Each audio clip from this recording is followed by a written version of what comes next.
وہ میری زندگی بھر کی کمائی تھی، ساری زندگی میں نے محنت کی تھی اور آخر میں ریٹائرمنٹ کے پیسے بھی ان کے ہاتھ میں تھما دیے تھے، کیونکہ مجھے لگتا تھا کہ میں ان پیسوں کا کیا کروں گا، مجھے ان پیسوں کی ضرورت نہیں تھی۔ اس رات میرے حلق میں شدید پھندا لگا اور میری کھانسی رکنے کا نام نہیں لے رہی تھی۔ اچانک نائلہ نے کمرے کا دروازہ زور سے کھولا اور چلانے لگی، ابا جی یہ کیا تماشا لگا رکھا ہے؟ آپ کی اس جراثیم زدہ کھانسی سے میرے بچے بیمار ہو جائیں گے۔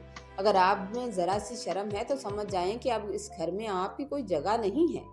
زبیر بھی اس کے پیچھے کھڑا تھا، لیکن اس نے اپنی بیوی کو ٹوکنے کی بجائے مجھ سے کہا، ابا جی آپ کی وجہ سے نائلہ کا پارا ہائی ہو رہا ہے، اب یہ مجھے سونے نہیں دے گی، آپ نے گھر کا ماحول خراب کر دیا۔ میرا دل مٹھی میں آ گیا۔ میں نے اسی وقت فیصلہ کیا کہ اب یہاں رہنا میری غیرت کے خلاف ہے، کیونکہ تذلیل بہت بڑھ چکی تھی۔ میں نے اندھیرے میں ہی اپنا چھوٹا سا تھیلا نکالا، جس میں صرف 2 کپڑے جوڑے ڈالے اور جائے نماز تھی۔ میں نے اپنے پوتے پوتیوں کو آخری بار دور سے دیکھا اور خاموشی سے اس گھر سے نکل آیا تھا جسے میں نے اپنے خون پسینے سے بنایا تھا۔ کبھی باہر سڑک سنسان تھی، لیکن میرا ضمیر اب مطمئن تھا۔ میں نے شہر کے ایک کونے میں پرانا سا کمرہ کرائے پر لے لیا اور اپنی پینشن کی رقم سے بجلی کے سامان کا کاروبار شروع کر دیا تھا۔ جو تھوڑی بہت پینشن مجھے آتی تھی اسی سے میں نے اپنا کام شروع کر دیا۔ اللہ نے میرے کام میں اتنی برکت ڈالی کہ وہ چھوٹی سی دکان 1 سال میں ایک بڑے ہول سیل نیٹ ورک میں بدل گئی۔ ایک دن میں یتیم خانے میں خیرات بانٹنے چلا گیا۔ میں نے پلٹ کر کبھی اپنے بیٹے کے گھر کی خبر نہیں لی تھی۔ وہاں گیا تو وہ بچہ میرا اپنا پوتا تھا، اس کی حالت بہت خراب تھی۔ مینیجر نے بتایا کہ اس کے باپ کا کاروبار ڈوب گیا، گھر پر قرض خواہوں نے قبضہ کر لیا اور زبیر ایک حادثے میں معذور ہو کر ہاسپٹل میں پڑا ہے، جبکہ نائلہ انہیں یہاں چھوڑ کر گئی ہے۔ میں تڑپ اٹھا اور فوراً ہاسپٹل پہنچا، جہاں زبیر لاچار پڑا تھا۔ مجھے دیکھتے ہی وہ پھوٹ پھوٹ کر رونے لگا اور معافیاں مانگنے لگا۔ میں اسے اور اپنے پوتے کو اپنے نئے بڑے گھر میں لے آیا تھا، کیونکہ مجھ سے ان کی تکلیف دیکھی نہیں گئی تھی۔ واپسی پر سڑک کے کنارے ہمیں ایک عورت ملی جو کوڑے کے ڈھیر سے سوکھی روٹی اٹھا کر کھا رہی تھی۔ غور سے دیکھنے پر پتہ چلا کہ وہ نائلہ تھی۔ اس کے بھائی نے اسے بوجھ سمجھ کر گھر سے نکال دیا تھا اور اب وہ در در کی ٹھوکریں کھا رہی تھی اور وہ رو کر کہنے لگی، ابا جی مجھے اس ٹھنڈی روٹی کی توہین پر معاف کر دیں، آج اللہ نے مجھے اسی روٹی کا محتاج کر دیا ہے۔ زبیر حیران تھا، لیکن میں نے نائلہ کو معاف کر دیا اور اسے بھی اپنے ساتھ گھر لے آیا تھا، کیونکہ بدلہ لینے سے وہ سکون نہیں ملتا جو معاف کر دینے سے ملتا ہے۔ نائلہ کے چہرے پر شرمندگی مجھے ہمیشہ یہ احساس یاد دلاتی ہے کہ رشتوں کی بے حرمتی کا انجام کتنا اب عبرتناک ہوتا ہے۔ اب میرا گھر دوبارہ مکمل تھا، لیکن اب وہاں دولت سے زیادہ ایک دوسرے کا احترام اور احساس موجود تھا، جو زندگی کے ہر سبق کا نچوڑ تھا۔ سٹوری اگر آپ کو اچھی لگے تو آپ نے لائک کرنا ہے، کامنٹ میں اپنی رائے کا اظہار ضرور کیا کریں۔ چینل پر نئے ہیں تو پلیز چینل کو سبسکرائب کر دیں۔ اپنے والدین کی قدر کریں کہ انہیں کے دم سے آپ کی روزی میں برکت ہوتی ہے۔ خوش رہیے، آباد رہیے، اللہ تعالیٰ آپ کو سلامت رکھے۔